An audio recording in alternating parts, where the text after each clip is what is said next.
It's always awkward when you're waiting for the other person to join. You're just sitting here in silence. Hi, guys.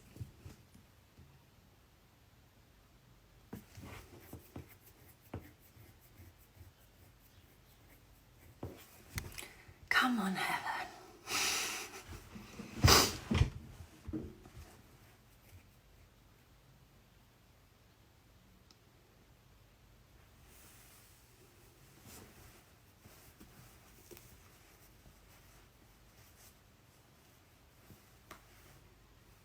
Here she is.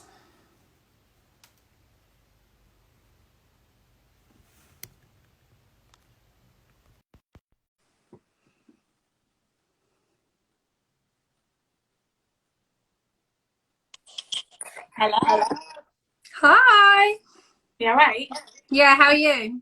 Very good, thank you. Is the weather okay up there? Because it's taken a turn down here. Well, it has taken a turn, but then it's just come out nice about an hour ago, so Yeah. not too bad. Still freezing though, it's deceiving. Yeah. And windy. Yeah, windy. I've been meaning to go and squat in the garden all day, and it's like, maybe I'll do something else instead. Yeah, I forget you have to train outside now, really, don't you? If you want a decent session anyway. If I want to squat or deadlift, like if I want to deadlift heavy, I need to do it outside because I've got proper mats. If I want to deadlift like medium to light, I can do it indoors. But getting the 7-foot bar in like my tiny little living room is quite interesting. Yeah. And I could front squat in the living room as well if I can clean it up. So I can do like 40 kilos, 50 kilos. No matter what. Yeah, so I can do it. Just have to do high reps. I don't do high reps. Liz, that's a really nice comment. Thank you. It's keeping me out of trouble as well. She's just saying thank you for all the lives because getting her through some training sessions. You've got a lot scheduled, haven't you? I've seen you for more today. I just literally it came from organising one live with Jodie Deland. We were like mental health, like mindset. It's a really like hot topic at the moment, and then it just turned into this other thing. But actually I'm really enjoying it. It's making me get up, get dressed and do something every day, even on the days that I just want to sleep all day, because it's been very up and down for me, the lockdown, like emotionally. But having these in makes me function, you know, for at least an hour a day. And you always feel better after you do that thing, don't you, that you wanted to like need to do. Yeah, well, that's why I've made myself do HIIT classes. I know they're not and they're not usually mine, to be honest, but I force myself to do it, and I actually do enjoy it. And knowing that people are watching, like I can't exactly be like, nah, I'll just do it fast. Like I have to. Yeah. So yeah, I know the feels. I do it 4 times a week at the minute. Wow. I know. Mate, that is more than I'm training. I've obviously eaten more food, aren't I? So it's quite nice that I can kind of carry on eating more food, but obviously my expenditure is quite high still, so it works well for me and my living the dream. Yeah, you know. Right, I've actually had loads of questions because we've got the 3 topics that we were going to talk about today. So competing across different federations, attracting sponsorships, and then juggling your businesses, because you're keeping yourself a bit busy, aren't you? Yeah, well obviously so primarily my income comes from my beauty and massage business, but obviously me and Elliot, my boyfriend, we obviously have our online coaching, but we both work full time, so we literally would limit the people we would have, and that was that, so we could really give people our full attention. But now it's kind of like, God, I need online clients now, because I'm used to being so busy, and obviously I won't be touching anyone till at least July now, so so we're just like advertising more than we ever would. Like usually we don't really advertise and just stick to a few, but I'm obviously still keeping like my clients up to date and stuff like that, as well as running the online stuff, and obviously just trying to keep everything going, you know. Yeah. Are you still doing posing as well? Yeah, so I've been doing some live posing, and I've also been doing some Zoom sessions posing, so I enjoy doing that, and it's something that I actually had never done online before.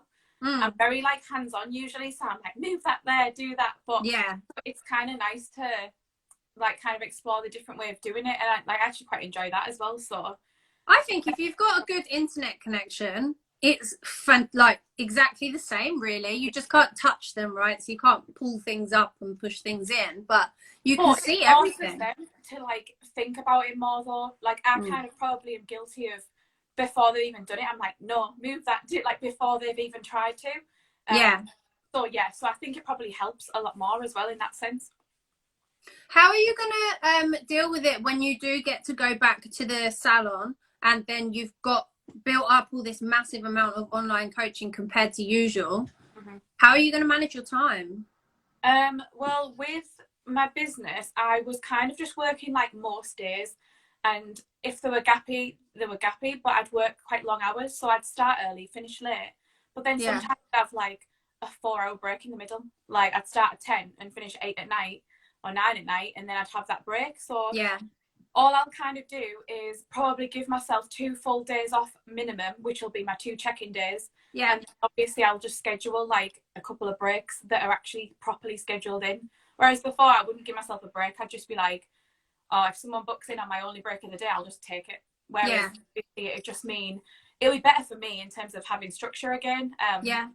So yeah, it's easy manageable with being self-employed. So I don't mind taking on the extra clients because I'm enjoying it. Are you getting good results? Are they doing what you say? Well, because I know what we're like to coach. So like it's frustrating, obviously, like being on this end. Like we do normally we do 60-day challenges, so we've just had one that's finished. At the moment we're just reducing slightly our monthly payments and just getting everyone on monthly just until we know what's happening. Yeah, but they've got amazing results. But like honestly, like pretty much 90% of them haven't stuck to everything I've said. No, because obviously the circumstances have changed, and yet they've still ended up with amazing results. And if they hadn't have been on the challenge mentally and everything else, probably they would have threw everything out the window and probably put on weight and felt even more uncomfortable. I think that when you've got that kind of like, you've still got a coach, you're still being held accountable, and you've got something to get stuck into, can really help you get through this like uncertain time, right? Because I know neither of us have been checking in with Laura because we've been doing our own thing, but we're much more experienced, right? So we can manage it ourselves. But I know that if I was checking in with Laura, especially just, you know, those 2 days before where you're like, I can't eat anything crap because I'm going to be bloated, she's going to cut my food, so it's like makes me actually adhere to what I'm meant to be doing. Whereas I actually did check in last week. Well, I was saying, wasn't it, weirdly, because obviously like we don't really use a coach properly to the full potential until we're competing, really, do we? No, but we just kind of go rogue for the rest of the year, which is great. But I like balance, that's all I'm saying. Like, but now we have the knowledge and now I coach other people. I'm very capable of obviously doing that side of things, but for me, I wanted that little bit of accountability, and for some reason, just because me and Elliot have been going through check-ins, because obviously I'm not really seeing him. I've seen him like a few times, we've met for a walk and stuff, but I don't actually see him, whereas usually I'd see him daily. So I've been sending it check into him now and then, you know, just for someone to like have a little look over, see how like I'm feeling, looking, just have a second opinion, but nothing official. Like he's not changed anything, because I'll just tell him up. But so what will be your plan if there are shows, or whenever there's next shows? Like, are you gonna come back to PCA as well? Are you just gonna stick with NFM? To be honest, I'm just going to play it by here. The main goal for this year was always to compete in America in November. So that's Texas. To get there, I would either need to self-fund or do the NFM show, which was scheduled, or still is scheduled, for October. Yeah. So it's kind of just seeing what happens with that. If NFM gets rescheduled to next year, then and America is there, I'd probably still fund myself to America. Yeah.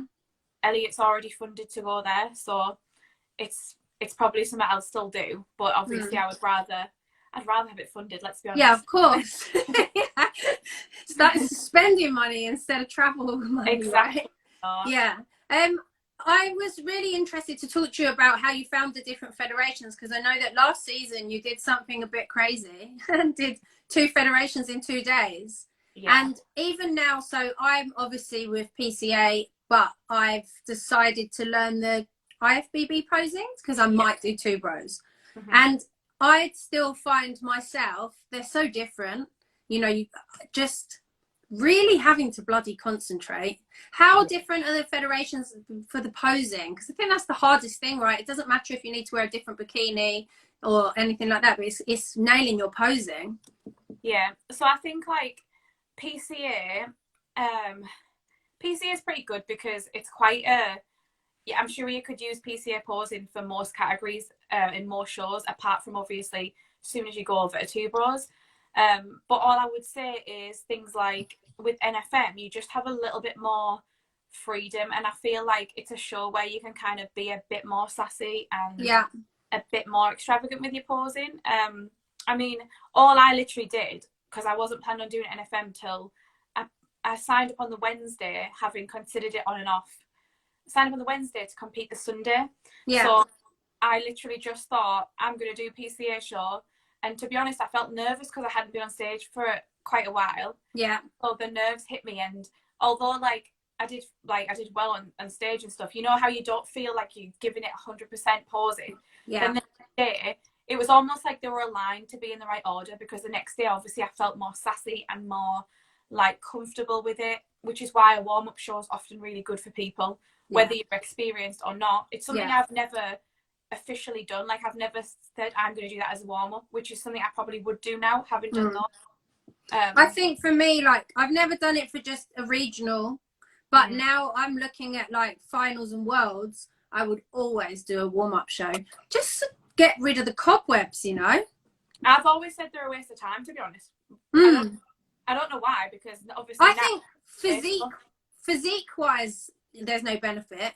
Because, you know, I think that is the thing, isn't it? But I think posing wise, I think it can be really helpful to just go do it, you know, go and do it. Every single time I'm on stage, I get a little bit better on stage. But yeah, your physique can suffer, obviously, if you peak too soon before your actual main show. So what we did for me last season, I've taken a year off, the season before, is the London show. I came in softer because that wasn't my show, you know. It was meant to be 2 weeks later, but luckily I still won it, so that set me in a good like headspace for finals as well. Like, if I'd have gone on the Saturday and didn't place first in PCA, the drive to Wales would have felt, from Newcastle to Wales, would have felt a million times longer. But because obviously me and Elliot were together, we both won, it was like it felt like it took an hour, but you're just buzzing, right? Yeah. But obviously, like, then I felt relaxed the next day. Not that I didn't feel like I was gonna win, I just wasn't even thinking about it. I was just relaxed, didn't know what to expect, but was just like happy to go with the flow. And it was nice because, unlike other shows, I got there and I wasn't competing until about 5 o'clock. Maybe like 4:30, 5 o'clock, and I competed. I was on stage like 3 times until like late-ish, but I didn't have to do anything until late. So my makeup was at about 2, like my tan was about like 12, 1. Like, it wasn't a rushed thing. I was so chilled out, which made really cool. a massive difference. Like, most other shows, I feel completely rushed. And like tired because I've been forced to go to makeup at like 6 a.m. and register at 9 when I'm not until 6, and you're starving. Don't you? But I'd had like a nice burger and chips and a donut and everything like on the Saturday night, so I felt like refreshed as well. And looked better, which is always like a weird one and a risky one, isn't it? But I always look better the next day, but you just can't take the risk of doing what I do that night, you know. It's hard though as well, because you'd have to practice obviously on having that food. So if that was something you regularly had, you'd probably be fine. But it's whether, like for me, so close to a show, I wouldn't probably want to play around with dirty foods. No. Because mentally I'd probably think, oh, I'll have that, I'll do this, whatever. So it's just whatever works for people, isn't it, really? Yeah, it's trial and error, isn't it? And I think that's the benefit of working with your coach for more than one season, actually. Laura and I tried the things that first season, and we were going to take a different approach this year and try something else for my warm-up show. And then if that didn't work out, we go back to basics for Worlds. But obviously, No worlds for me this year by the looks of things. Somebody's asked how we actually chose our federations and what federations we've competed in.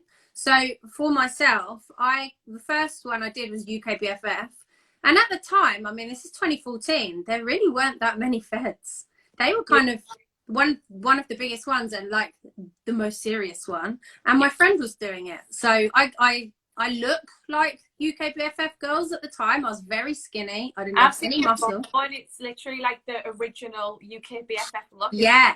I dieted into the show. I had only been training for 3 months. I had literally no muscles, but I was in condition, and they like a skinny girl, or they did back then especially. And then I took 2 years off and grew and grew and grew. And then it was like, I had to make the decision, do I go back to UKBFF because I did well and I know that they like my body type, or do I try and go to PCA? And because I was looking at the winners, they're kind of like me. They're bigger though. You know, the PCA girls are muscular and they're dry. And I'd never been that lean before, but I did it and it worked out. And now I actually wouldn't go to UKBFF just because of the politics. Yeah, and you can't compete in any other federation if you compete with them. And it was just too limiting. And I just thought, it's meant to be a hobby. It's meant to be fun. And I'm not doing this as a job. You know, I've got an office job. So I didn't want to get tied down to one. And I just liked PCA's ethos. Like, you know, they're about the sport. They don't want to tie you in. So off I went. I liked the posing. I think that was the key thing as well that kept me away from things like Miami Pro and Pure Elite. Is like, it's too sexy and it's too sassy, and I just didn't have that in me. Yeah, it's and not even that. It's like, at the end of the day, those shows aren't bodybuilding shows, are they? No, they're beauty shows and fitness model. Yeah. When I first decided to do a show, I didn't know anything other than Miami Pro and Pure Elite because of probably social media.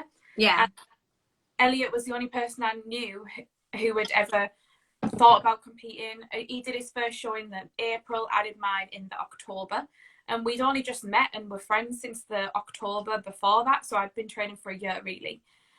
So all I knew was he'd done Miami Pro, so I was like, well, should I just do that then, because I don't know anything else. Yeah. And he was doing Pure Elite in the October, so I was like, oh, I'll just do that then.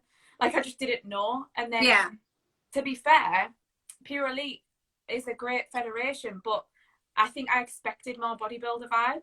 Yeah. Like, I wanted to be taken seriously, and I felt like my body type builds muscle quite quickly, so I felt like I was being compared to girls in the same category as me, which was bikini. They were like, had no muscle, decent bum, probably like not like beach body type. Yeah, like, and I felt like my body type and how I wanted to look didn't fit.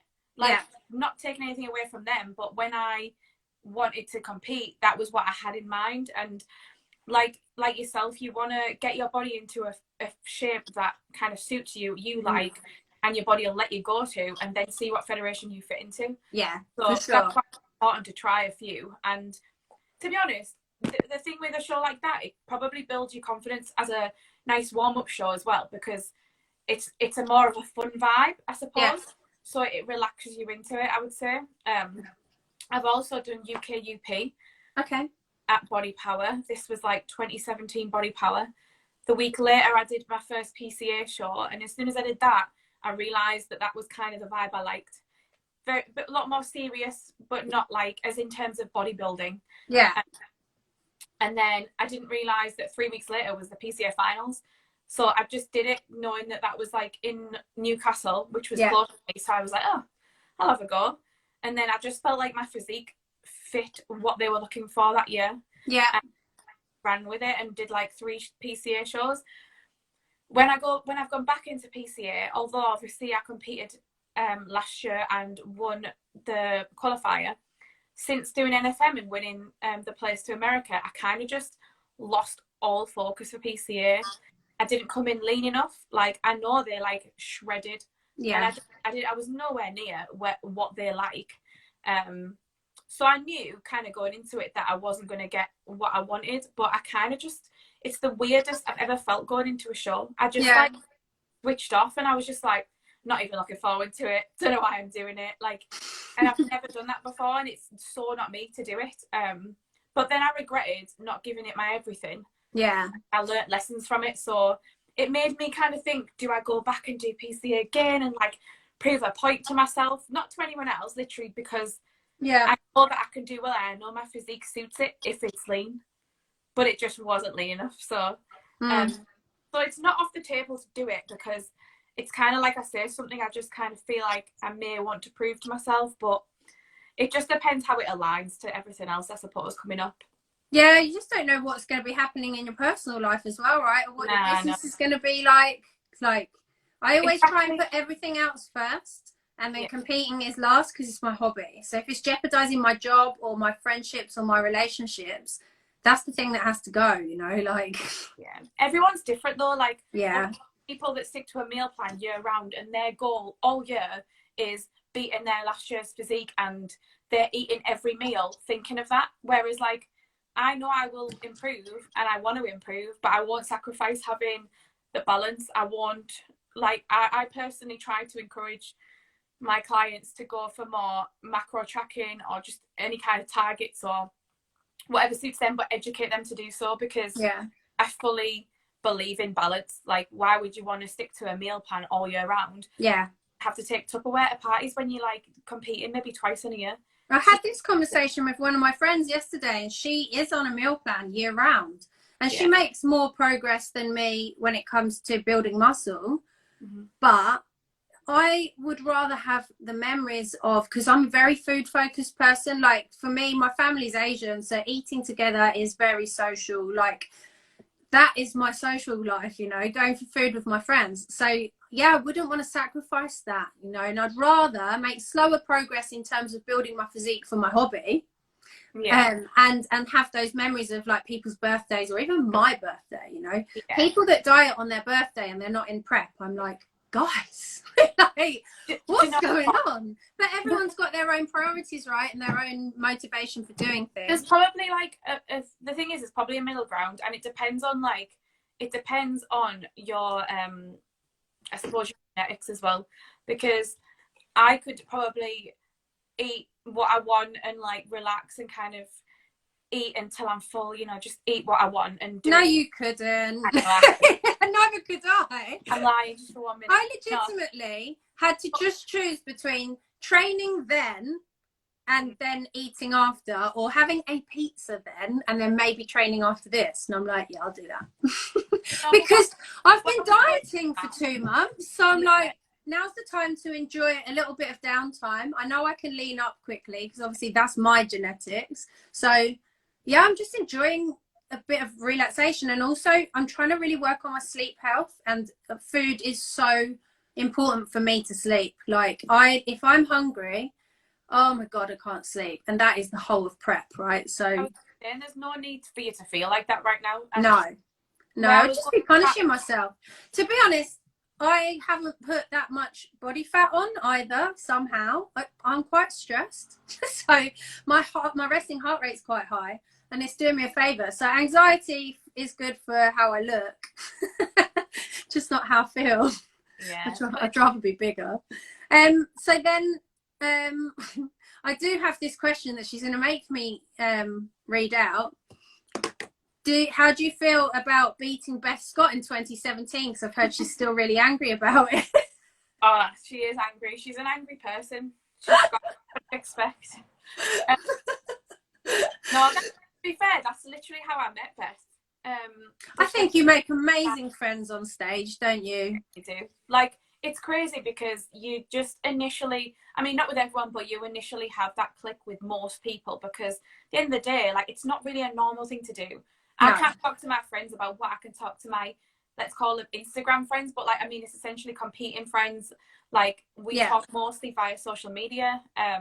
Whereas my friends from near me, as much as they are very close to me, there's certain things that I'm like, I won't bore them with that. Like, they don't understand that or know who that is or whatever. I mean, I even have 2 separate Instagrams because of that. So my first one was my original one that before I competed, before I even started going to the gym. And so when I just started to have like fitness content and I wanted to be a part of the fitness community, I just thought I can't mix the two because that will alienate my friends so much.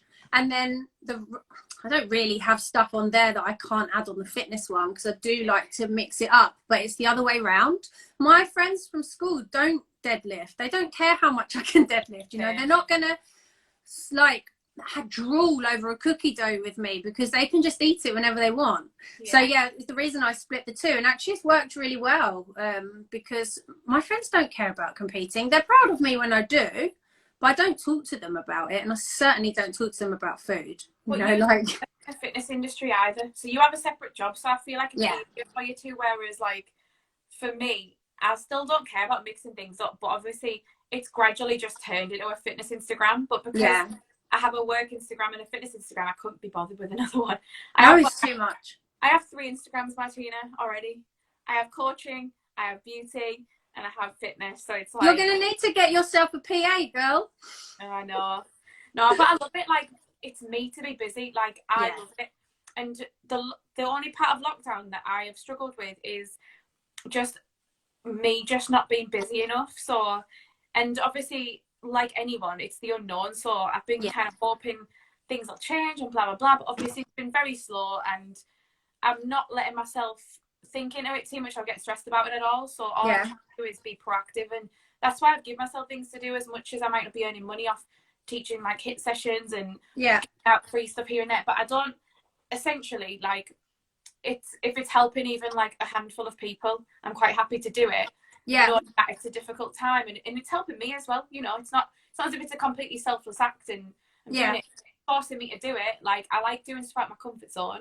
I'd never ever taught a live before. I'd never taught a workout like in this setting before. So I just thought, if I put it on Instagram and say I'm doing it, I'll have to do it. Yeah, I felt like that when I set all these up. At first I was like, I didn't want to do it because I was worried what people would think, because I'm like, who is she, kind of thing. Do you know what I mean? Like, why is she doing this? But then I just thought, fuck it. Like, I know it will help at least one person, every single one of these. It helps me too, because it makes me get up and be a human being for an hour every single day, because I will honestly either be 120 miles an hour or nothing. I'm such an all or nothing person. And during the lockdown, more of it's been nothing, to be honest. And I was getting sick of my own bullshit. You know, I was really miserable, and I just thought, do something about it. Only you can help yourself, right? Yeah. So yeah, here we go. And I'm really enjoying them as well. So I'm getting as much out of them as some of the girls that are watching. So it's great. That's the thing, and the fact that there's such a variety of girls that you know as well, and can get on. Like, the topics you're covering are going to be so helpful to people, whether it's in lockdown or for competing or mentally or just anything that relates to so many aspects of your life. So I had so many people message me about, I did one with Karina from Sparkle about just everything to do with bikinis, and so many people were like, they were like, I wish I knew all this stuff before. And I was just thinking, you know, it just takes one person to do a live like this, right? It's on my YouTube now. If anyone ever speaks to a first timer, they can just be like, just go and watch that, you know, like Karina answered everything. Yeah, like every girl I speak to, I'm like giving all this advice, but it's so much clearer and better coming from the person, right? Yeah. That does bring me on to our next topic, really, about sponsorships, because obviously we're both with Sparkle. But the main gist of the questions were like, how did you get your sponsorships? Did you ask? Did they approach you? And have you ever turned a sponsorship down? I just always say about sponsorships, like, I wouldn't want to represent a brand that I don't either believe in or is not applicable. Like, there's so many people that will say they take this supplement or they wear this thing and they use this thing and they don't. Yeah. And I just want to build a brand per se, but my reputation, I want people to trust me. I've got integrity, you know. It's really important to me that people know and that what I'm saying is true. So I have turned down sponsorships, but they're usually from supplement brands that I just don't use the subs, and I'm not interested in doing so. And then I think that when you're just being yourself, you will align with brands. They will approach you because they like you. So for everyone that I'm sponsored by, they followed me for ages beforehand. They know what I'm like, or they've seen me in the gym, you know, like they've seen me as a person. But it's a sponsor, Yeah, I know. Literally. Swole Group. He was like, I really like the way you are. I've seen you training in the gym. And I was like, if you saw me in the gym, why would you want me to wear your clothes? because I'm grunting away in the corner like a little rhino. I'm such a noisy lifter. But what would be your advice to people that may be looking to be sponsored, or they think, I mean, this is another thing. People think it's quite glamorous and you just get given all this free stuff, and they don't realize that you usually have to work for it. Yeah. So the first thing I would say is, like at the end of the day, you don't get something for nothing. So no, never. So there's obligations always. So even if you're representing a brand that you love, you still have to post like so many posts. Probably you've still got to put a few stories out there. You've probably got to get sales through a code or whatever method they do. However, it's easier if it is a brand you love, because you're going to naturally, like you say, organically, you're going to wear it. Yeah. If it's a part of your actual lifestyle, yeah, it's easy, right? 100%. But also, like you say, so especially supplement companies, like I'm dead picky with what I like in terms of protein, or I don't use many supplements either. So it's kind of like, what am I going to be promoting just to get a tub of free protein a month? I don't care. Like it's too much work for what it is when I've got other things going on that are more important. So it's understanding the obligation that comes with it. And sponsorships, 9 times out of, well, I'd say 99.9% of the time, they're not paid anymore. Like no, they are paid in supplements or clothes or whatever, unless you are making crazy sales for them or you have a crazy following. So when you want a sponsorship, like I would love a sponsorship, a paid sponsorship, because it would alleviate pressure off me. But then you've got to remember that the effort that comes with that, and you must be making so many sales for them a month for that to happen. I think that some of the brands are quite like hardcore. Some of our friends are sponsored by brands that literally hound them, don't they? If they haven't posted about them that day, they withhold their commission. They can be quite unscrupulous. I think that some of my brands, so say Swole Group, for example, they I get really good commission structure from them. I don't have a crazy following, but because their clothes are decent quality and they are quite cost effective, I mean, they're very, so I do get a lot of sales in comparison to my followers, but I love the brand. I wear it all the time, so it's very easy for me to tag them, because 9 times out of 10 I'm wearing it that day. Because so who are you with now? Swole Group, Sparkle. Yeah, and then Prosies have cancelled all their sponsorships during COVID-19 with they say suspended. So let's see. But I like Prosies, so I had already bought from them, but I like them because they're not just supplements, they're food and clothing as well. So until I had Swole Group, I got a lot of clothing from Prosies, but now I get a lot of food, because like you, I don't take a lot of supplements. So in prep, I will up my supplements. I'll start taking multivitamins and anything to try and keep my immune system stronger. But in the off season, I literally just take creatine, and that is it. You know, I don't even take that. Do you know, I'm literally anything that's going to get me one tiny sliver of muscle on my leg.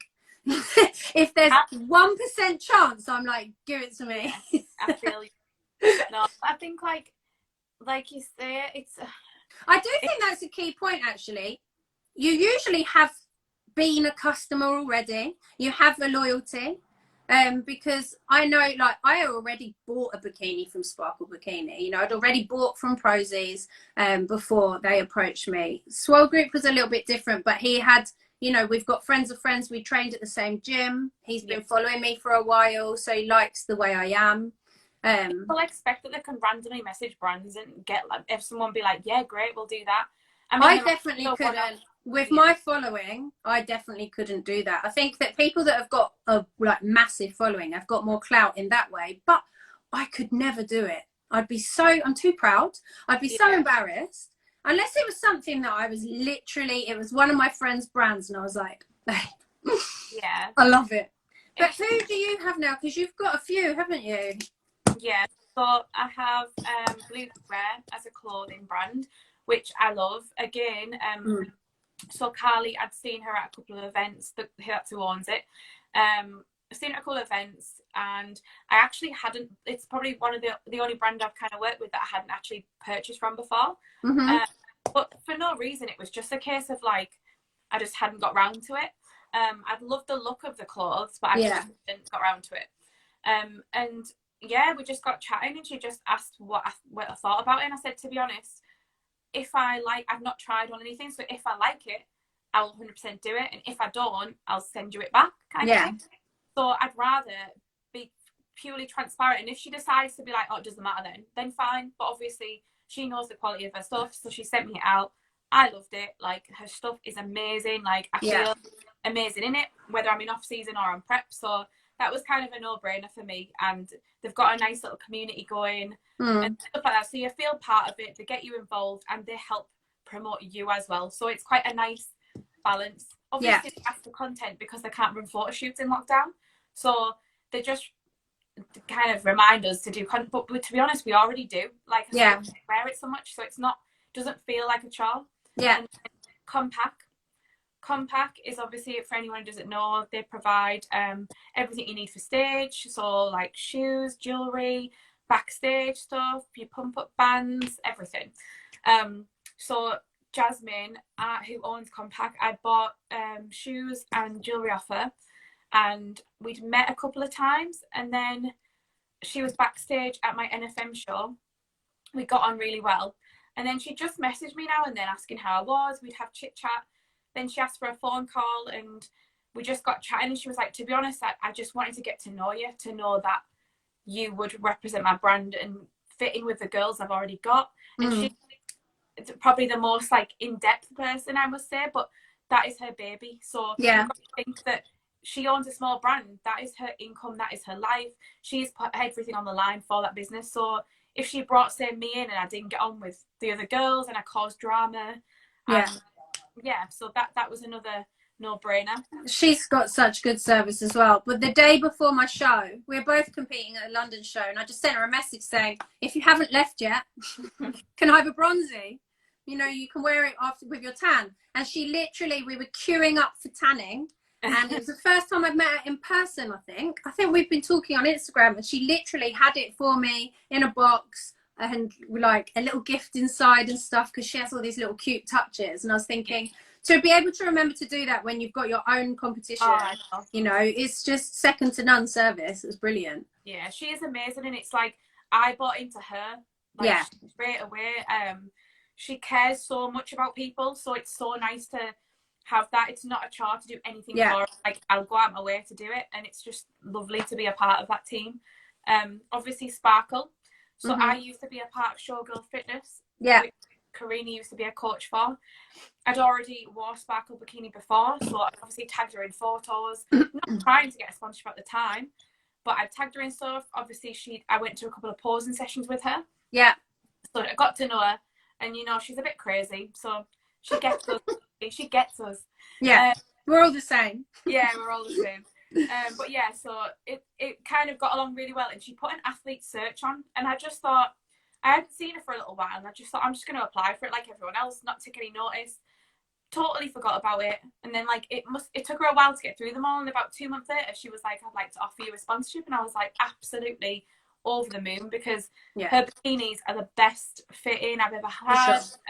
They're just, as you know, they're amazing. So I was saying, they're the only bikinis I've ever seen that the crystals are not showering the stage floor while we're posing, you know, like, and they fit. That part about the bikini bottoms that she was talking about yesterday, I was like, was it yesterday? I don't know why. If I was literally, because Karina's been in Asia for so long, and then coronavirus was happening, I thought that Worlds was still going ahead, and I was freaking out, because I was just like, I could go to another bikini maker, it would look lovely, but the cut of her bikini bottoms are so much better for my physique anyway, than any I've seen, you know, and I don't even need to glue them like the bikini bottoms. They just fit me perfectly. Exactly. I've always seen everyone faffing on with glue. I'm like, why are you wearing glue? Like, I tape myself in because I'm so paranoid that things are gonna be showing. You never know what's gonna happen in a side pose.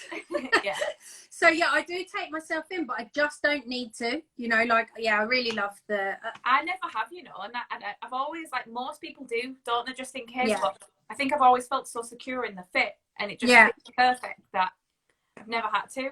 And then another brand that I work with is Gunsmith Fitness. Yes. They weirdly, so this for like, honestly years ago, me and Elliot, like he just, the brand itself, he just used to start sending Elliot a few things and like wouldn't ask him for anything in return. He just sent him a couple of bits and was kind of like, let me know what you think, mate. Just really chilled out, no expectations. But because Elliot bought into the product and loved the products, he just started, like as you say, organically posting for him. Yeah. Started doing it for me because obviously I was friends with Elliot at the time. And then we just got on with him so well, and like we just supported his brand from when it was hardly anything. Yeah. And he's built it up so much, and the quality of his stuff is just amazing, and it's things I use all the time. Yeah. So boot bands, obviously belts, lifting belts, straps, everything that I actually genuinely need and use and would have to buy. So it's an absolute no-brainer. The quality is better than any I've ever tried as well. So I've got a Gunsmith lifting belt and I love it. Yeah. I've got it in 2 sizes because of off-season and prep. But I've got the exact same belt in 2 sizes because I really do like Gunsmith. I could have got the same type of belt from Prozis, but I like the Gunsmith quality. So yeah, it lasts for years. Yeah, 100%. Like the stuff I've got, I use all the time, and there's not even like anything wearing on it or anything like that. So like I said, the brands are like, it's took me quite a while to kind of be comfortable with who I'm with and stuff. And I remember I used to get messages like, oh my God, they've messaged me saying that they want to sponsor me. You know, when you first start and you're like, oh my God, like, amazing. I used to be sponsored by a protein powder company. They didn't even have a lot of different products, but whilst the protein powder was awesome, the marketing was so bad and so cringe. Oh my God. And I used to just think like, how can I be associated with this? It's so embarrassing. So then I just kind of like, God, I don't really want to work with you anymore. I get made excuses. Whereas now I would literally just say, look, I just don't like the products. I really like athletes that are honest. So whenever I have bought something, Prozis give you credit every month. So whenever I get my credits and I get something, if I don't like it, I'll outright just say it on my Instagram. It's no, like, I need people to trust me. That was like the most important thing for me.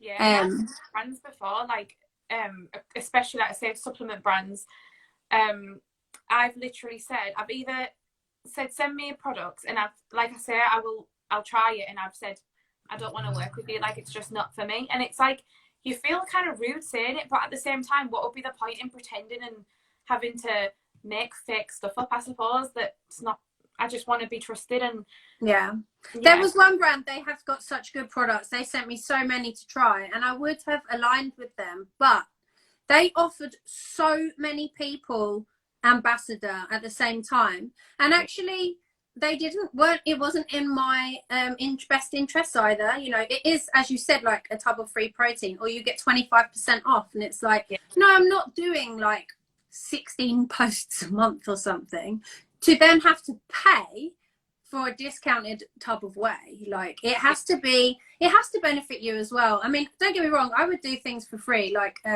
if Swole Group just said to me, no more commission, we can't afford it, I would still push their stuff. I love it. I love Max, the owner. Like, we get on really, really well. And as you said, it's the personal relationship that you build with the person that owns the brand. Yeah. It'll keep you loyal for years, you know?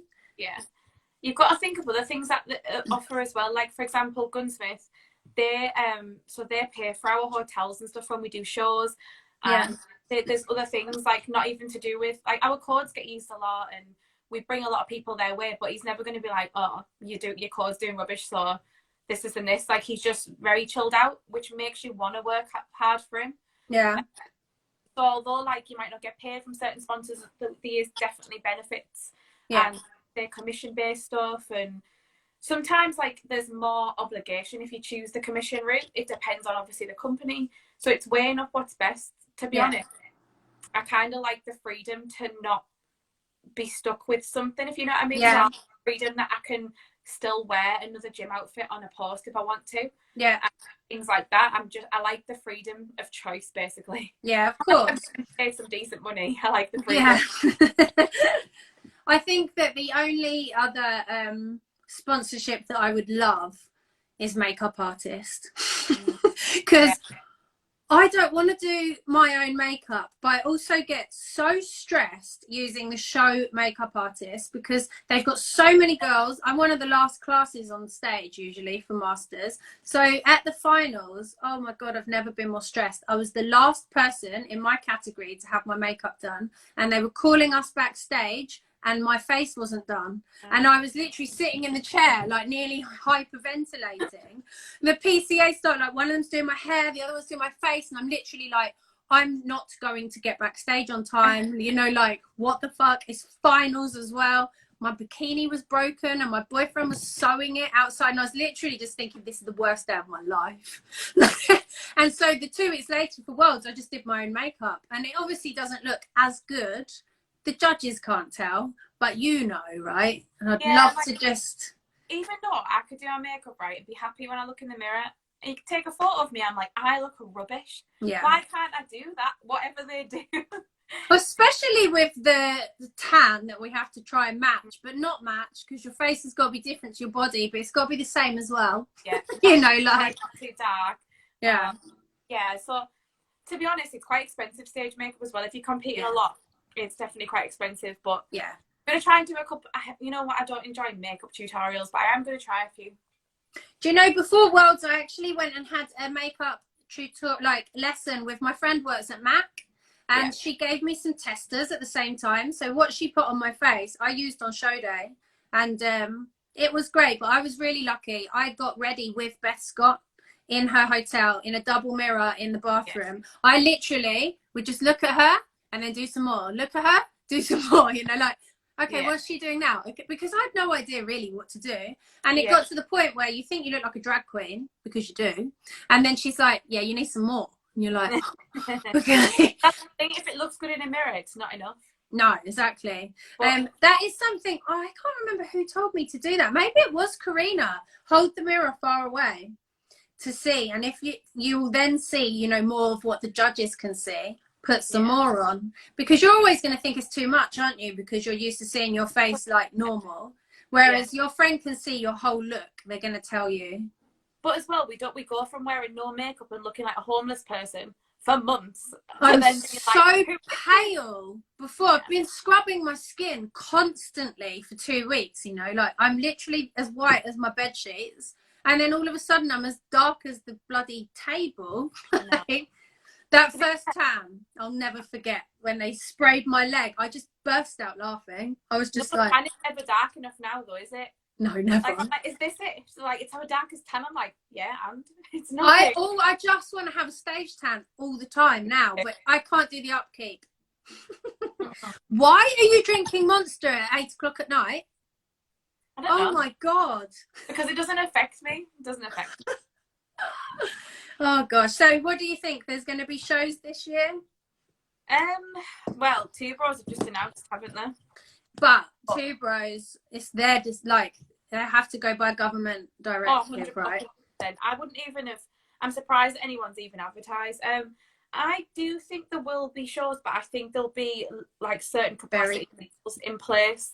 I think some might even do live stream rather than proper audience, just to try and get, you know, some shows out there for people. Whether people, I just don't want to do that though. Like, part of the whole experience is the atmosphere. You have your friends there. They shout. They make you smile, you know, because you're nervous, so you're never smiling. And then they like say something stupid, and you're like, and they help you with your posing.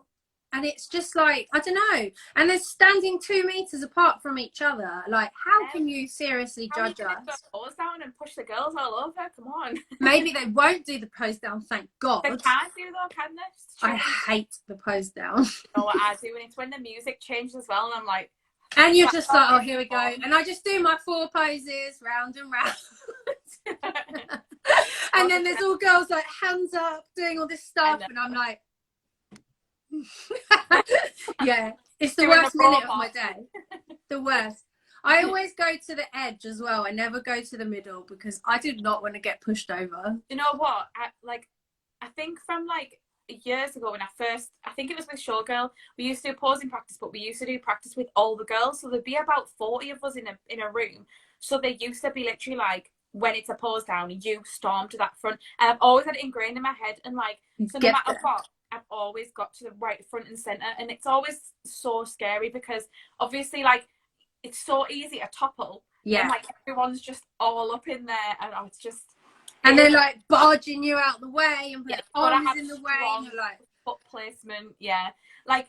As much as you want to go all out with posing as well, like you can't in the middle because you'll hit someone, you'll potentially fall if you're being too like over the top with you. Yeah, you've just got to stay on that little axis and just try and like flick your hair a bit more. That's all. Yeah. So can I just ask about the posing for NFM then? Is it a bit more flamboyant? It doesn't have to be. But I just feel like more relaxed there, if you know what I mean. Like it doesn't, as much as it's still very much like bodybuilding, and especially the American side is a hell of a lot more bodybuilding. Like it's not like a fitness federation, although they do have categories that you would probably get in a fitness federation. So it's quite mixed. So they're just not strict with posing. You can very much like pick your more preferred poses, like your eye walk. You don't have to do your side pose if you don't want to. It's like PCA. You don't have to do the full quarter turns. See, I find that PCA, the amateur classes, when I do the pro shows, my posing in the pro show has to be a bit more dramatic than just my normal. It's the same posing, but just a bit more flair, because you're against the girls who haven't even competed that day yet, so they're fresh. But you've done your class, the overall, and then you're in the pro show, so it's like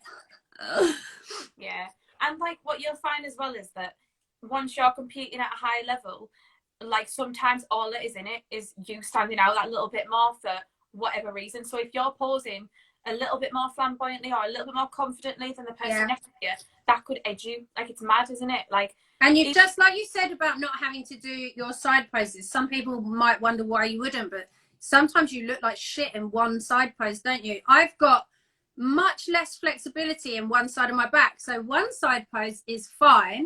The very same pose on the other side just looks weird. So I skipped that one from my eye walk. Me too. Like there's no point in highlighting something that is your weaker point. There's absolutely no point.